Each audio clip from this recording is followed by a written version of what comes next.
Servus, grüß euch und habe die Ehre. Ich bin die Feldwolzen und ich sage jetzt einmal Danke. Danke an alle Abonnenten und an alle Discord-Mitglieder, die wo fleißig bei uns mitmachen, an alle Clans, die wo sie angeschlossen haben und meine Philosophie von dem Discord-Server unterstützen und für gut befinden.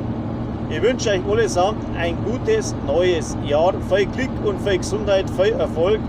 Ja, und wir schauen mal weiter, wie es mit mir so dahin geht dieses Jahr. Ich habe mir nie gedacht, dass wirklich mich doch einige abonnieren, dass manche Videos, die wir machen, wirklich gut ankommen. Ich gebe mir Mühe, ich versuche besser zu werden. Kein Meister ist noch vom Himmel gefallen. Also in dem Sinn, sagt es weiter, besucht mich auf YouTube und ja, können wir auch Spaß miteinander haben. Also, das Reden werde ich wahrscheinlich immer noch nicht lernen. Übersetzungsbuch liegt unter dem Tisch. Dankeschön.